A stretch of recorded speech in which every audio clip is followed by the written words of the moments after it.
네, 지난 7월에 닻을 올렸던 김건희 특검이 수사를 마무리하고 오늘 오전에 직접 수사 결과를 발표합니다. 어떤 성과를 거뒀는지, 앞으로 남은 과제는 무엇인지 조현삼 민주당 법률위 부위원장, 원영섭 전 국민의힘 미디어 법률단장과 함께 자세히 짚어보겠습니다. 어서 오십시오. 안녕하십니까. 예. 지난 7월 초에 김건희 특검이 시작이 됐으니까 180일이 이제 어제 끝났습니다. 성과를 판단한다면 어떻게 보십니까? 이번 180일 동안의 수사 기간 동안에 어떻게 보면 16가지 혐의에 대해서 수사를 진행한 거 아니겠습니까? 네. 사실 하나하나가 게이트급이기도 하고요. 하나하나가 새로운 특검을 해야 될 정도의 그런 국정농단 사건이었습니다. 예. 그럼에도 불구하고 이번 김건희 특검팀 입장에서는 윤석열 전 대통령과 김건희 씨를 함께 구속 기소하는 성과를 올렸다고 보여지고요. 그리고 여러 가지 통일교와 관련된 육착 의혹이라든가 명태균 건진법사와 관련된 여러 가지 의혹에 대해서도 일정 부분 밝혀낸 부분들에 대해서는 충분히 평가할 만하지 않을까 싶긴 합니다. 그렇지만 앞서도 말씀드렸다시피 워낙 많은 범죄 혐의에 대해서 수사를 진행하다 보니 무척 미진한 부분도 많은 부분이 있지 않나 생각이 듭니다. 대표적으로는 서울 양평 고속도로와 관련해서는 여전히 일부 공무원들에 대해서는 기소를 하긴 했지만 여전히 윤석열, 김건희 씨에 대한 관련된 내용들에 대한 그런 연결고리는 아직 찾지 못한 부분은 분명히 있고요. 네. 삼부토건 주가 조작 의혹의 경우에도 마찬가지입니다. 국기문란에 가까운 그런 범죄였음에도 불구하고 아직까지 최종적인 종착지에 도달하지 못했다라는 부분도 굉장히 미진해 보이고요. 그리고 더욱더 중요한 부분은 이번 매관 매직이라든가 각종 의혹과 관련해서 김건희 씨를 기소한 측면에서는 평가할 만하지만 그 부분에 대해서는 윤석열 전 대통령의 공범성을 반드시 밝혀냈어야 함에도 불구하고 그 부분 이뤄내지 못한 부분은 좀 부족한 부분이 아닌가 싶습니다. 6개월간의 김건희 특검의 성과, 평가 어떻게 합니까? 역대 가장 컸지만 역대 가장 무능했던 특검이라고 평가하지 않을 수가 없는데요. 그 규모에 있어서 3대 특검이 기본적으로 과거 박영수 특검보다 규모가 거의 6배입니다. 그럼에도 불구하고 그중에서 가장 큰 특검이 이 3대 특검 중에 가장 큰 특검이 김건희 특검이었습니다.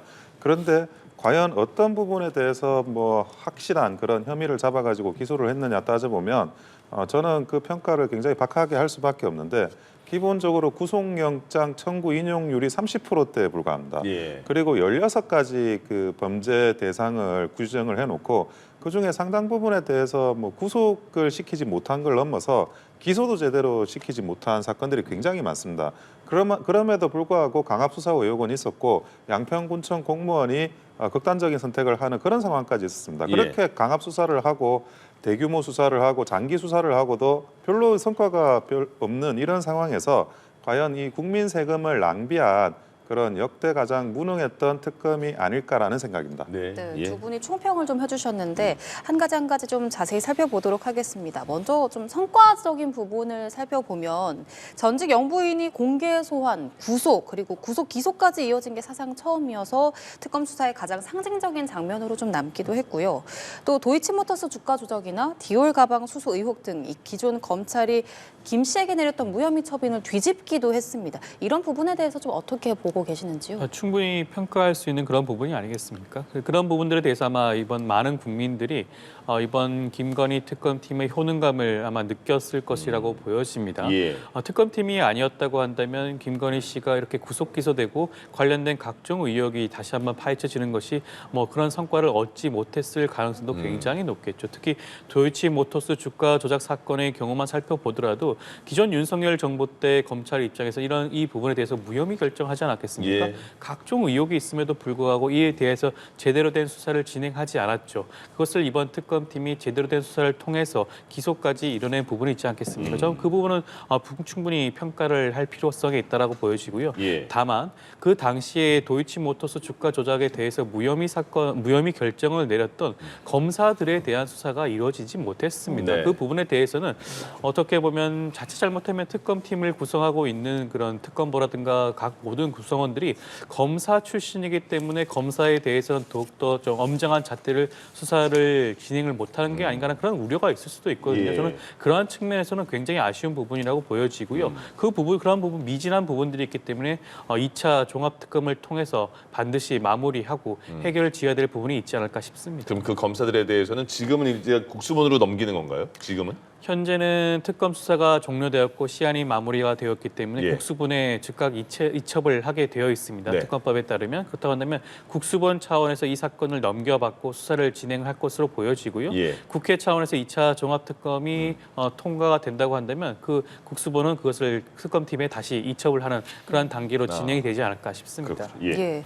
이 기존 검찰이 김 씨에게 내렸던 무혐의 처분을 뒤집은 것에 대한 성과는 좀 인정을 하지만 검사에 대한 수사가 미진했던 부분에 대해서는 아쉬운 점을 좀 짚어주시기도 하셨는데 어떻게 보시는지요? 근데 기본적으로 특검이 수사하는 것이 뭐 권력형 비리 사건 이런 걸 수사하는 건데 도이치 사건은 그 결혼하기 전에 그 윤석열 전 대통령이 결혼하기도 전에 있었던 사건입니다. 문재인 정부 때도 수사가 많이 이루어졌던 사건이고 이런 것들을 뭐 특검으로 수사를 한다라는 게 과연 적절했느냐 하는 문제가 있고 그리고 김건희 특검을 통해서 뭐 영부인이 공개 소환되고 구속되고 뭐 그랬다고 하는데 공개 소환을 꼭 했어야 했느냐? 과거의 영부인에 대한 수사를 전례를 비교해서도 사실 유례없는 망신주기를 진행을 한 겁니다. 그리고 구속 기소됐다고 하지만 이 구속할 만한 사유가 있었는지도 굉장히 애매해요. 뭐 증거인멸의 우려가 있었던 것도 아니고 그리고 도주 우려가 있었던 것도 아닌데 이 부분에 대해서 구속 기소를 했고 저는 법원이 일종의 정무적인 판단을 한 게 아닌가라는 생각을 합니다. 그런데 그것을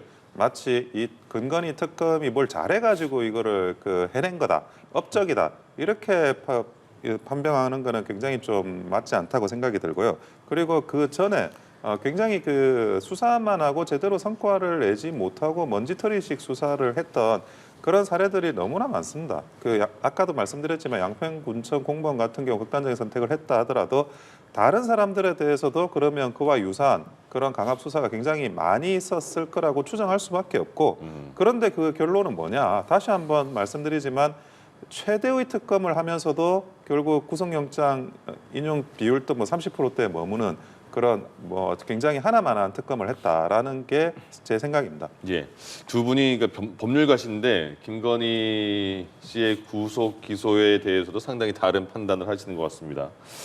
그리고 김건희 특검팀이 수사 종료 직전에 김건희 씨에게 고가 가방을 선물한 김기현 의원 부부를 재판에 넘겼습니다. 그런데 뇌물죄는 적용 못했고 청탁금지법을 적용해서 넘겼고 그다음에 김건희 씨에 대해서도 마지막에 추가 기소한 게 뇌물죄가 아니라 알선수재였잖아요. 김기현 의원 부부와 김건희 씨의 추가 기소 어떻게 봐야 될까요? 좀 아쉬운 부분이긴 하죠. 이 부분에 대해서라고 한다면 윤석열 전 대통령과 김건희 씨의 관계는 부부입니다. 네. 과거 박근혜 전 대통령의 사건의 경우에도 최순실 씨의 관계에 대해서 경제 공동체라고 표현을 하면서 뇌물죄로 엮어서 기소를 했었거든요. 예. 그렇다고 한다면 이번 민중기 특검팀도 당연히 그러한 부분들을 충분히 고려를 해서 진행을 할 수 있었지 않을까라는 생각이 듭니다. 김기현 당시 당대표 선거 당시를 되돌아보게 되면 네. 그 당시에 얼마나 많은 당대표 선거 개입의 그런 정황들이 많지 않았습니까? 그 당시 같이 당대표 후보로 나왔던 안철수 당시 의원의 경우에는 청와대 대통령실에서 아무 말도 하지 않으면 아무 일도 일어나지 않는다. 아직도 많은 분들이 기억을 하고 있죠. 예. 나경원 당시 의원의 경우에는 초선 의원들이 연판장까지 돌렸습니다. 많은 분들이 기억을 하고 있어요. 이것이 과연 윤석열 전 대통령과 관계가 없을 것인가의 부분에 대해서만큼은 특검팀에서 집중적으로 살펴봐야 했음에도 불구하고 굉장히 미진한 부분이라고 할 수가 있겠죠. 그렇지만 이거는 저는 특검팀뿐만 아니라 특검팀이 부족한 부분도 있겠지만 윤석열 전 대통령이 특검팀의 소환 조사에 전혀 응하지는 않았습니다. 특검팀 수사가 종료되기 일주일 정도인가요? 임박한 시점에 이르러서 처음으로 소환 조사에 응했기 때문에 아마 그런 부분도 함께 감안해야 될 필요성은 있지 않을까 싶습니다. 그렇군요. 김기현 의원 부부 김건희 씨에게 고가의 가방을 선물했다. 이거에 대해서 이제 재판에 넘겨졌고 김건희 씨는 전해드린 것처럼 마지막에 알선수재 혐의로 추가 기소가 됐습니다. 이것이 기본적으로 부적절한 건 맞습니다. 예. 뭐 주고받지 않는 게 최선이죠. 하지만 설사 주고받았다고 하더라도 이것이 일종의 상례적으로 주고받은 사안인데 청탁금지법 관련해서 과거에 이제 디올 파우치 관련해서 그때도 문제가 있었는데 예.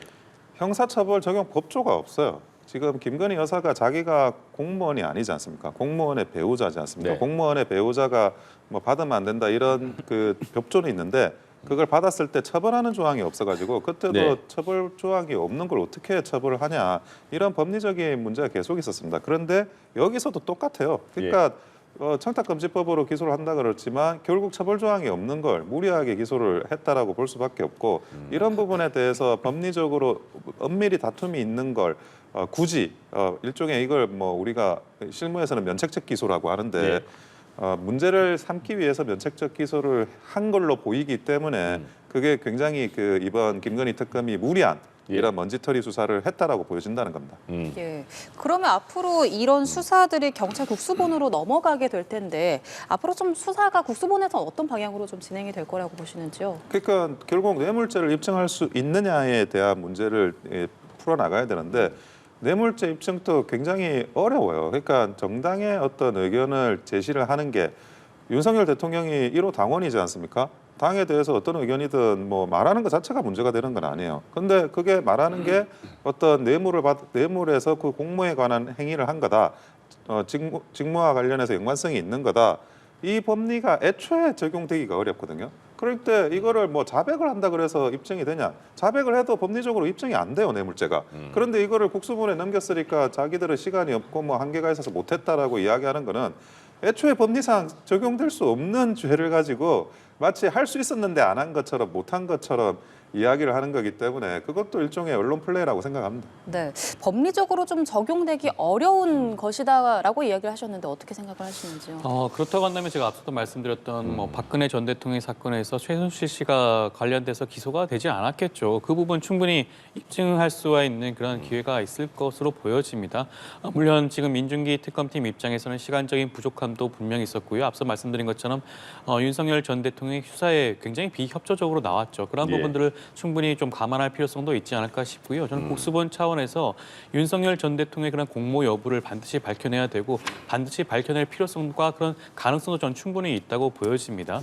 김건희 씨가 지금 각종 매관 매직 의혹을 받고 있지 않습니까? 기소도 되기도 했고요. 우리가 지금 뭐 로저 BBA라든가 각종 뭐 반클리프 앤 아페라든가 각종 명품 브랜드를 이제 많은 국민들이 알게 될 정도예요. 그런데 그런 매관 매직 의혹에 윤석열 전 대통령이 없이 가능한 건가요? 매관 매직을 하려면 당시에 그런 임명권자인 공무원이 연결이 되어 있어야 합니다. 그럼에도 불구하고 단지 배우자였던 김건희 씨에게 그런 고가의 금품을 제공했다고 해서 매관 매직이 성립될 수 없는 거 아니겠습니까? 그렇기 때문에 저는 그 부분 충분히 입증할 수가 있다고 보여지고요. 국수본 차원에서는 집중적으로 그 부분 파헤쳐야 되지 않을까 싶습니다. 그러니까 지금 알선 수재로 추가 기소한 게 뇌물죄로까지 기소하기는 지금 아직 증거 자료가 확보하지 못했다 이렇게 봐야 되는 걸까요? 그렇죠. 지금 단계에서는 그 부분을 입증하고 소명할 만큼의 그런 증거를 확보하지 못한 것이 현실인 것 같습니다. 저는 그 부분도 매우 아쉽게 생각은 하지만 아직까지 시간이 남아 있어요. 지금 국수본 차원에서 이 사건을 입청받게 되니까 윤석열 전 대통령이 이번 사건 관련해서 어느 정도로 유착이 되어 있는지 공모가 되어 있는지 부분에 대해서 철저한 수사를 통해서 충분히 밝혀낼 수가 있지 않을까 싶고요. 그런 부분들에 대해서는 여러 가지 선례가 있기 때문에 명확한 물증이 아니더라도 여러 가지 정황 증거라든가 그런 사정을 통해서 입증할 수도 있습니다. 그 부분들에 대해서 국수본 차원에서 살펴볼 필요성이 있지 않을까 싶습니다. 그러면 6개월 동안 김건희 특검법을 법에 보면 16가지 수사를 한다고 나와 있잖아요. 근데 아무튼 굉장히 광범위한 상황인데 밝혀내지 못한 대표적인 게 삼부토건 주가 조작 그리고 양평 고속도로 종점 변경된 거, 그다음에 집사게이트라고 불리는 IMS 모빌리티 와 김건희 씨와의 연관성 등등 남아 있는 게 많잖아요. 근데 지금 이 사항을 국수본으로 보내서 경찰 쪽에 수사하는 게 맞는가 아니면 민주당의 지금 얘기처럼 전체 통합 2차 특검을 해야 되는가 어떻게 수사를 더 이어가야 된다고 보십니까? 아니 그거는 다시 이제 우리가 원칙으로 돌아가야 된다고 생각을 해요. 그러니까 지금 특검이라는 거는 기존의 수사 제도의 예외적인 상황을 설정한 거지 않습니까? 예외적인 상황을 설정을 하고도 열심히 하고 이런 메머더 특검을 했는데도 밝히지 못했다. 그러면 범죄를 밝히지 못한 게 아니라 애초에 범죄가 없었던 게 아니냐 이렇게 보는 게 합리적이고 상식적인 판단입니다. 예. 지금 만약에 정말 혐의가 있다 그러면 국수본이라도 해서 다시 원칙으로 돌아와서 수사의 원칙으로 돌아와서 밝히게 해야지 다시 특검을 한다? 아니 그러면 기존에 이 김건희 특검, 세계의 이 특검이 실패한 특검이라는 것부터는 자인하고 국민들한테 사과하고 그리고 나서 그러면 새로운 특검을 가야 되는 게 맞는 도리지. 예. 그러면 이 특검은 왜 못 밝혔습니까? 그 부분에 대해서 정확하게 그러면 짚지도 않고 그냥 뭐 이게 한 번 더 하면 좋은 거다라고 하는 거는 국민의 세금이 엄청나게 이게 발생하는 사안입니다. 이 특검이라는 게. 예. 그런데 그 국민의 세금을 그런 최소한의 명분도 없이 진행하고자 하는 거고 그리고 국수본을 믿지 못하는 건 왜 못 믿는 건지 제가 이해가 잘 안 돼요. 그러니까 지금 민중기 특검도 나머지는 국수본으로 이첩하고 거기서 알아서 할 거다라고 이미 자기들도 의견 표명을 했는데 예. 그런데 국수본이 하지 못한다? 그러면 지금 민중기 특검은 최대한 그 구체적인 줄기나 이런 것들도 못 잡아낸 거예요. 예. 만약에 줄기는 잡아놓고 틀은 만들어 놓고 세부적인 디테일만 국수본이 세우는 정도까지 갔다 그러면 국수본에서 디테일만 세우면 되죠. 그래서 이거를 가지고 제2특검을 한다라는 거는 저는 뭐 납득되지 않는 일이고 다시 수사를 한다 그러면 좋습니다. 원칙으로 다시 돌아가서 국수본이 수사하는 겁니다. 그러면 원 변호사께서는 김건희 특검이 그 전에 그 검사들이 밝히지 못했던 뭐 금품 수수한 그런 의혹이라든가 그런 거는 어느 정도 밝혀낸 부분이 있고 구속까지 시킨 상황인데 김건희 특검 그럼 실패한 특검으로 평가를 하신 겁니까? 실패했죠. 실패했고 그리고 뭐 지금 현재 우리가 가장 이제 많은 사람들을 구속 기소하고 했던 특검이 박영수 특검이었습니다. 예. 박영수 특검이 검찰 수사관 합쳐가지고 100명이었고 네. 그리고 전체 그 특검 기간이 90일이었어요. 예. 그런데 이 김건희 특검만 예. 170일에 200명이 넘는 사람들이 동원이 됐습니다. 그런데 지금 그때 비해서 밝혀진 게 거의 없어요. 그러니까 알겠습니다. 이런 식의 특검이 국민의 세금을 낭비하는 특검이 과연 예. 정당한지 의문을 제기할 수밖에 없습니다. 알겠습니다. 지금 이제 186개월 동안 밝히지 못한 그 혐의들도 많이 남았습니다. 그게 국수본으로 넘어가게 되는 거고 그 다음에 또 2차 특검을 민주당에서 추진하는 그런 상황인 거잖아요. 지금 현재. 그럼 어느 쪽에서 수사를 더 잘할 것인가 말씀해 주시고 조금 전에 또 말씀해 주신 것처럼 반대 측에서는 김건희 특검은 실패한 특검이다 이렇게 말을 했는데 거기에 대한 반론도 해주시면 되겠는데요. 일단 앞서도 말씀을 드렸지만 뭐 평가할 만한 부분도 있고 부족한 부분도 있습니다. 예. 구태여 평가를 하자면 저는 절반의 성공 정도가 아닐까라는 생각이 들고요. 네. 0점이라고 표현을 드리는 게 아니에요. 2차 종합특검을 시작을 하고자 하는 것은 3대 특검이 100%, 100점짜리를 완성을 하지 못했던 미진한 수사가 있기 때문에 이것을 깔끔하게 마무리하기 위해서 2차 종합특검을 하자라는 그런 주장을 하고 있는 겁니다. 예. 뭐 대표적으로 봤을 때는 내란 특검팀의 경우에는 아직까지 내란의 동기에 대해서 제대로 밝혀진 게 없는 부분 분명히 있고요. 노상원 전 사령관이 작성한 일명 노상원 수첩에 관련된 내용도 제대로 된 수사가 이루어지지 않았어요. 그리고 예. 뭐 대통령실 인사들의 어느 정도까지 개입이 되어 있는지 여부도 밝혀진 바가 없죠. 김건희 특검팀도 마찬가지예요. 앞서도 말씀을 드렸지만 삼보토건 주가 조작 의혹이라든가 서울 양평고속도로 의혹이라든가 예. 각종 의혹들이 아직까지 밝혀지지 않은 부분 굉장히 많습니다. 최상병 사건의 경우에도 마찬가지예요. 사실상 그런 의혹, 외압 의혹이 부분들에 대해서 제대로 밝혀지지 못한 부분도 분명히 있죠. 이런 부분들에 대해서 마무리하기 위해서라도 2차 종합특검이 필요하다는 말씀을 드리는 것이고요. 네. 물론 국수본 충분히 그 수사 능력 있고 진행할 수 있습니다. 만약에 그런데 국수본 차원에서 이 사건들을 전부 이첩받아 수사를 진행했을 경우에 그 결과가 국민의힘이 온전히 다 받아들일 수가 있을까요? 분명히 그때 또 그 얘기를 할 겁니다. 예. 국수본 신뢰할 수 없다. 사실상 뭐 정부 기관에 소속돼 행정부에 소속돼 있는 그런 국수본의 결과를 믿지 못하겠다란 발 분명히 할 겁니다. 그러기 위해서는 국회가 구성을 하고 새롭게 선출되는 독립적인 기관인 특검을 통해서 이 모든 부분들이 마무리되어야지만이 어떻게 보면 공정성의 시비에서도 벗어날 수 있는 거 아니겠습니까? 그러한 측면에서라도 2차 종합특검은 반드시 필요한 부분이 아닌가 싶습니다. 예. 예, 알겠습니다.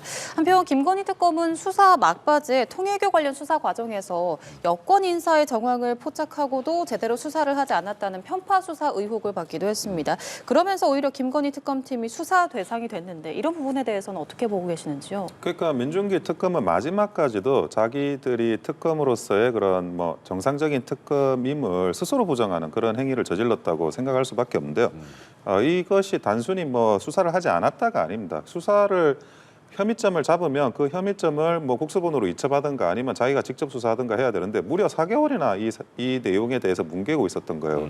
정치자금법으로 하게 되면 시효 문제 때문에 1개월 어느 정도 이제 짧은 1개월 정도의 수사 기간밖에 없는데 그때 비로소 오픈이 되고 이첩을 했다고 하니까 이거는 그 편파 수사라고 이야기하기보다는 범죄를 은폐했다라고 정의 내려야 됩니다. 그리고 그래서 국민의힘 입장에서는 민중기 특검을 특검해야 된다라는 이야기를 하고 있고 이번에 통일교 특검 관련해서도 민중기 특검이 이런 범죄 사실을 은폐하고 제대로 수사하지 않은 거 이런 부분에 대해서도 어떤 직무유기가 있는 게 아닌가를 수사해야 된다고 하고 저희가 지적을 하고 있는 거고 이 부분에 대해서 당연히 이 민중기 특검은 자기들이 어떤 경위로 그렇게 했는지에 대해서 정확하게 설명을 해야 되는데 제가 생각하기에 정확한 설명이라는 게 있을 수 없을 것 같아요. 뭐라고 설명? 아니 국수본에 넘기든지 아니면 자기가 직접 수사하든지 둘 중에 하나밖에 없는데 4개월 동안 이거를 붙잡고 있을 이유는 전혀 없었다라고 생각이 됩니다. 네, 그래서 공수처에서 수사에 착수해서 이 내부 소통 과정에 대해서 집중적으로 조사를 한다고 알려졌는데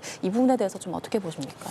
글쎄요, 민중기 특검팀 입장에서는 특검팀을 구성한 해당 법률이 뭔가요? 특검 법안 자체가 제 이름이 김건희, 명태균, 건진법사와 관련된 국정농단 사건에 대한 겁니다. 그렇다고 한다면 수사 대상 범위에 대해서도 제2조를 살펴보게 되면 각 코어마다 김건희 씨라는 이름이 다 기재가 되어 있어요. 김건희 씨와 관련된 범죄 혐의, 관련된 그런 인지된 혐의에 대해서 수사를 진행하는 것이 대원칙이라고 할 수가 있겠죠. 그러한 측면에서 민중기 특검팀 입장에서는 김건희 씨와 직접적인 연관성이 없는 민주당과 관련된 통일교의 그런 유착 의혹에 대해서는 그 수사를 진행할 수가 없는 그런 상황이 저는 충분히 있었다고 보여집니다. 그런 판단을 저는 특검팀 입장에서는 할 수가 있다고 보여지는 것이고요. 오히려 그러한 수사 대상과 범위가 정해져 있음에도 불구하고 이 부분을 수사를 진행한다?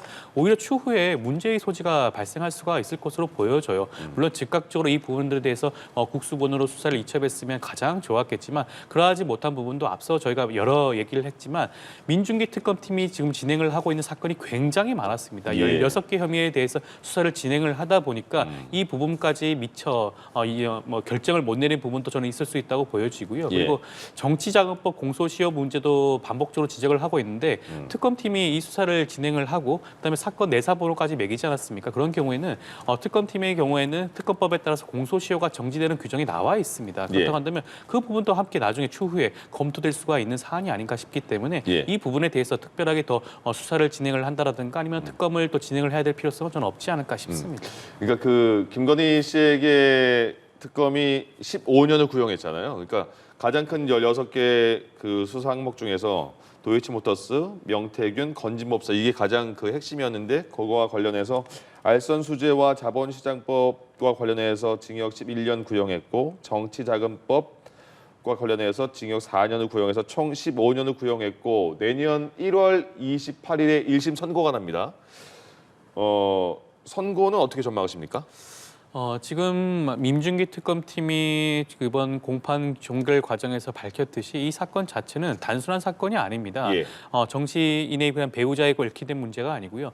한때 영부인이었던 그런 김건희 씨가 사실상 본인의 그런 자리와 지위를 이용을 해가지고 매관매직을 벌인 거예요. 그리고 주가 조작이 혐의가 있음에도 불구하고 이것을 사실상 권력을 행사하면서 무산시켰던 그런 사안이기도 합니다. 여러 가지 의혹에 대해서 특검팀 입장에서는 정당하게 구형을 한 것으로 보여지고요. 물론 선고 결과는 특검팀의 구형량만큼 나오지 않을 가능성은 있을 겁니다. 여러 가지 법리적인 차원에서 한 번 더 따져볼 문제가 있기 때문에 그렇다고 하더라도 저는 재판부 입장에서는 이 사건이 가지고 있는 엄중함과 위중함을 저는 충분히 고려를 해서 특검팀 구형량에 부합하는 버금가는 정도의 선고는 나올 가능성이 여전히 있지 않을까 싶습니다. 근데 이게 특검이 수사하는 굉장히 많은 혐의 중에서 일부분의 혐의에 대한 선고 재판이잖아요. 그러니까 또 추가로 기소에 대한 거는 재판이 또 이루어지는 거고요. 이제 앞으로. 예, 맞습니다. 시청자분들께서 좀 오해하실 수가 있는데 이번 재판을 통해 가지고 김건희 씨와 관련된 각종 의혹이 마무리된 것은 아닙니다. 일단 밝혀진 부분, 기소된 부분에 대해서만 첫 번째 재판이 이루어졌다고 보여지면 되는 것이고요. 추후에 여러 가지 의혹에 대해서 추가 기소가 이루어질 예정으로 되어 있습니다. 그럼 일단 내년 1월 28일 날 김건희 씨 15년 구형된 거에 대한 첫 번째 그 판단이 나오게 되는데 어떻게 전망하십니까? 우선 이 주가 조작 사건의 핵심은 윤석열 대통령과 김건희 여사가 결혼 또 하기 전에 일어난 사건이었다는 것. 그리고 예. 문재인 정부 때도 굉장히 수사를 많이 했지만 기소가 되지 않았고, 그리고 윤석열 정부에서도 그에 따라서 기소가 되지 않았던 사건이라는 거. 예. 그 부분을 제가 분명히 좀 말씀드리고, 주가 조작 사건은 본질적으로 내가 세력이 붙는다라는 소문을 듣고 내 계산으로 내 이익을 위해서 주식 투자를 하는 거, 이건 주가 조작이 아니에요. 네. 그러니까 이 차명 거래나 그런 어떤 자정 거래나 이런 것들에 적극적으로 개입을 했을 때, 그 주가 조작 일당가 하나의 멤버가 됐을 때 그것이 이제 주가 조작 범이 되는 거거든요. 예. 그래서 단순히 그런 거래를 많이 하는 그런 주가 조작이라는 세력이 붙은 거를 어디서 들어가지고 내가 이익을 보고자 했던 사람들은 한 100명 가까이 됩니다. 여기서도 한 90 몇 명 정도를 올렸고, 네. 그 전에 이제 그 도이치모터스 관련해서 이 투자자 중에 한 명을 기소를 시켰던 거예요. 그게 처음에는 무죄가 났다가 다시 이제 유죄가 나긴 했는데, 그런 것처럼 주식 투자를 했다라고 전부 이 주가 조작 일당이다, 그게 아니라는 거는 분명히 말씀드리고, 여기서도 분명히 그 부분이 쟁점이 될 겁니다. 그래서 이 부분에 대한 판단은 저는 사실 기본적으로는 좀 그 주가 조작범으로 몰기는 어렵지 않나라고 판단이 되는데, 그래도 법원의 판단을 기다려 보는 게 필요하리라고 보여집니다. 예, 알겠습니다. 이에 앞서서 이제 다음 달 1월 16일이죠. 이때는 내란 특검이 기소한 윤 전 대통령 사건입니다. 체포 방해 혐의 재판의 1심 선고가 이뤄질 예정인데요. 내란 특검팀은 윤 전 대통령에게 징역 10년을 구형을 했는데, 윤 전 대통령이 최후 진술에서 이 비상계엄의 정당한 권한 행사였고, 그러면서 별다른 사과 입장을 밝히진 않았습니다. 이런 부분은 좀 재판부가 판단을 하는데 어떤 영향을 미칠 거라고 보십니까? 윤석열 전 대통령의 최후 진술을 보게 되면 사실 크게 기대를 한 국민들은 없었을 것 같긴 해요. 한 시간 동안 말했어요. 그렇죠. 그렇기 때문에 크게 기대는 하지 않았지만, 그럼에도 불구하고 적어도 국민들에 대한 사과 한 말씀 정도는 할 줄 알았습니다. 그럼에도 불구하고 앞서 말씀하셨다시피 그런 모습 전혀 보여주지 않았죠. 형사 재판의 경우에는 범죄 혐의가 인정이 되고 그다음에 정상 참작을 하는 관한 과정이 있죠. 정상 참작의 첫 번째 사유는 피해자로부터 용서를 받고 진심 어린 사과를 하는 것이 첫 번째 요건이라고 할 수가 있겠습니다. 저는 윤석열 전 대통령이 이번 최후 진술을 통해서 그러한 정상 참작 사유마저 스스로 내팽개쳤다라고 보여지고요. 물론 양형이 중요한 건 아니겠죠. 사실 전직 대통령 아니겠습니까? 전직 대통령으로서 사실상 헌법을 무너뜨리고 국민들에게 충격을 남겨줬던 불법 비상계엄에 대해서는 적어도 사과의 말씀은 하셔야 됨에도 불구하고 저는 그런 모습 전혀 보여주지 못했다는 측면에서는 굉장히 그냥 실망스럽다는 말씀 좀 드리고 싶고요. 아마 재판부 입장에서도 지금 윤석열 전 대통령이 지금까지 형사 재판 과정에서 어떠한 모습을 보여줬는지 여실히 보고 있습니다. 굉장히 재판을 지연시키고자 했고요. 이번 결심도 결심이 이루어지지 않고 선고기일을 늦추기 위해서 최대한의 노력을 보여주지 않았겠습니까? 불출석도 일삼기도 했습니다. 여러 가지 측면에서는 이번 사건에 대해서 엄중하게 판단을 내릴 가능성이 더욱더 높아지고 있는 게 아닌가 싶습니다. 네, 최후 진술에서 사과도 없었고 선고기일을 늦춰달라고 요청을 하기도 했는데, 이런 부분들이 이 첫 선고에 어떤 영향을 미칠 거라고 보시는지요? 기본적으로 윤석열 전 대통령은 무죄를 다투고 있습니다. 무죄를 다투고 있는 사람한테 사과를 이야기하는 것은 좀 적합하지가 않고요. 그리고 지금 선고기일 같은 경우에는 내란죄의 선고를 먼저 보고 그리고 나서 이제 그 체포방해에 대한 판결을 보는 게 그게 논리적으로도 맞습니다. 그래서 그런 부분에 대해서는 당연히 할 수 있는 그런 주장을 하셨다고 저는 생각이 들고요. 그리고 체포방해는 기본적으로 체포행위가 정당해야 됩니다. 근데 과거에 이제 구속 취소 사건에서 지기현 판사가 그 이후에도 썼다시피 공수처가 정당한 수사권이 있었느냐, 그게 의문이 될 수밖에 없는 거예요. 근데 공수처가 적합한 정당한 수사권이 없다 그러면 그 수사 과정에서 일어난 체포행위도 적법한 체포행위가 아닙니다. 그 체포행위에 그것을 저항했다 그래가지고 그게 범죄가 될 수는 없는 거죠. 그리고 기본적으로 그 체포행위가 가지고 있는 그런 어떤 법리적인 논쟁이 분명히 있는데, 그리고 이거를 인정을 한다? 저는 이와 관련해 가지고 많은 분들이 또 공범으로 돼 있어요. 그 부분을 고려한다 그러면 윤석열 전 대통령이 할 거는 무죄 주장이지, 죄는 인정하는데 좀 잘 봐달라, 이런 걸 한다는 거는 그 같이 지시를 따라서 했던 공범으로 기소됐던 사람들을 배신하는 겁니다. 그거는 뭐 있어서도 안 되는 일이고 그리고 거기에 맞춰가지고 적절히 저는 변론을 했다라고 생각하고 있습니다.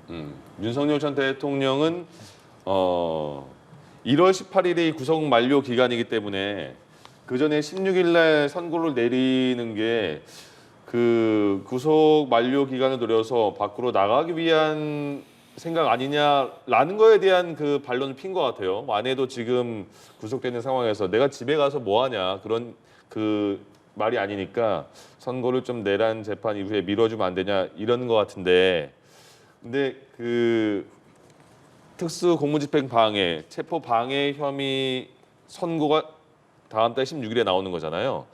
그 선고 결과가 내란 재판과의 영향을 줄 수 있는 건가요? 아니면 아주 별개인 건가요? 일단 우선 윤석열 전 대통령 이번 내란 사건 이후에 1년의 과정을 살펴보게 되면 반복적으로 사실상 법꾸라지 같은 모습을 보여줬죠. 뭐 체포 적부심 신청이라든가 뭐 구속 적부심 신청이라든가 각종 그런 절차를 적극적으로 활용해 왔습니다. 그리고 뭐 구속에서 벗어나기 위한 그런 행동을 해왔죠. 그럼에도 불구하고 지금 최후 변론 과정에서 본인이 지금 뭐 배우자도 집에 없으니까 나 뭐 풀려나도 구속이 풀려나도 나 구속 집에 가지 않겠다 이런 말 누가 믿겠습니까? 당연히 집에 가고 싶겠죠. 그 말을 믿고 선고기일을 연기할 수는 없는 노릇이고요. 그리고 체포 방해 사건 앞서 변호사님께서 말씀을 하셨지만 적법하게 발부된 체포영장 집행의 과정에서 공권력을 통해서 이를 방해했다는 것이 핵심적인 혐의입니다. 그 여야 모두 이해운 전 의원의 발탁에 대해서 굉장히 참 놀랐던 것 같은데 먼저 민주당 쪽에서는 어떻게 이 인사의 발탁은 어떻게 왜 이루어진 걸까요? 역시 이재명 대통령스러운 인사 철학이 아닌가라는 생각이 듭니다. 어떻게 보면 민생과 경제 문제에 있어서만큼은 여야 당파와 상관없이 전문성과 능력이 있다면 중용을 하겠다라는 그런 인사 철학을 고스란히 보여준 것이 이해운 전 의원의 이번 기획예산처 초대 장관 후보자 지명이 아닌가라는 생각이 듭니다. 이해운 전 지금 후보자의 경우에는 경제통으로 불리고 있죠. 그리고 보수 진영에서 3선 국회의원까지 하고 국회 내에서는 일반적으로 기재위에서 오랫동안 활동한 경력이 있습니다. 그만큼 경제통 전문가로서 그런 역할을 충분히 할 수 있는 것으로 보여지고요. 이재명 대통령께서 이전 인사에서도 마찬가지 그런 모습을 보여줬습니다. 윤석열 정부 당시에 임명되었던 송미령 농림수산부 장관을 유임을 시켰죠. 그리고 보훈부 장관으로서 보수 진영에 있던 권오을 전 의원을 장관으로 임명을 했습니다. 그리고 허은하 전 개혁신당 대표를 국민통합비서관으로 임명했습니다. 그런 통합의 메시지를 전하는 그런 연장선에서도 이번 인사를 한번 생각해 볼 필요성도 있지 않을까 싶습니다. 국민의힘에서는 그 이해운 전 의원을 바로 제명시켰던데요? 예, 물론 이제 전문성과 능력에 있어서는 이견은 없으신 분이고 그리고 윤석열 전 대통령 선거 때나 김문수 후보 선거 때나 이제 정책으로서 큰 역할을 하신 건 맞습니다. 하지만 정당의 일원이고 그리고 당협위원장이지 않습니까? 그러면 당원들과 그리고 당에 이런 부분에 대해서 미리 좀 소통하고 이 부분을 풀어나가는 그런 것이 필요했다라고 저는 보여집니다. 그래서 당에서는 뭐 제재는 어쩔 수 없을 거라고 저는 판단이 되고요. 다만 이제 지금 그동안의 그 이재명 정부의 경제 방향이 그 평소에 그 이해운 전 의원이 생각하고 있는 방향과 과연 맞는 건지에 대해 좀 의구심이 있습니다. 그래서 실무적으로 일하는데 굉장히 좀 난관이 있을 거라고 생각이 들고요. 그리고 이재명 대통령도 만약에 이게 통합이나 탕평이나 그런 그 어떤 메시지를 원한다 그러면 사전에 좀 그 국민의힘하고도 이야기를 하는 그런 절차가 필요하지 않았나. 이것이 다시 새로운 그 야당과 그리고 이재명 정부 사이에 새로운 균열의 시발점이 될 수 있다는 것도 꼭 명심하셨으면 좋겠습니다.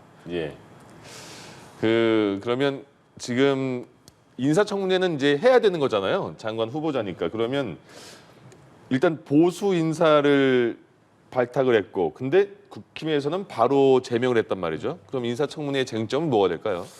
저는 원내 제1야당으로서 국민의힘의 이번 결정은 굉장히 부적절한 게 아닌가라는 생각이 듭니다. 예. 앞서도 말씀을 드렸지만 이재명 대통령 입장에서는 통합의 메시지를 내보낸 거예요. 그렇다면 손을 맞잡을 수 있는 것은 장동혁 대표를 포함한 국민의힘 지도부 아니겠습니까? 예. 그렇다고 한다면 그동안 그렇게 줄기차게 국민의힘 측에서 요구했던 소통과 통합의 모습을 보여줄 수가 있을 겁니다. 예. 그것을 스스로 차단하는 결정을 내린 게 아닌가라는 생각이 들고요. 이러한 제명 조치라는 그런 네네. 결정이 그리고 추후 청문회 과정에서 이혜훈 후보자에 대해서 아마 굉장히 공세를 벌일 것으로 보여지는데 저는 예. 그 부분도 어떻게 보면 앞뒤가 맞지 않는 게 아닌가 생각이 드는 것이 이혜훈 전 의원의 경우에는 국민의힘을 포함한 보수 진영에서 5차례나 총선 후보로 나왔습니다. 그중에 예. 3번은 당선했어요. 지난번 총선에서도 국민의힘 후보로 나왔고 네. 현재도 당협위원장입니다. 그렇다고 한다면 어떻게 본인들이 총선 공천장을 준 후보 전 의원에 대해서 예. 후보자 단계에서 그렇게 공세를 펼칠 수가 있을 것인지 저는 한번 되돌아볼 필요성도 있지 않을까 싶습니다. 알겠습니다. 예, 인사청문회도 잘 저희가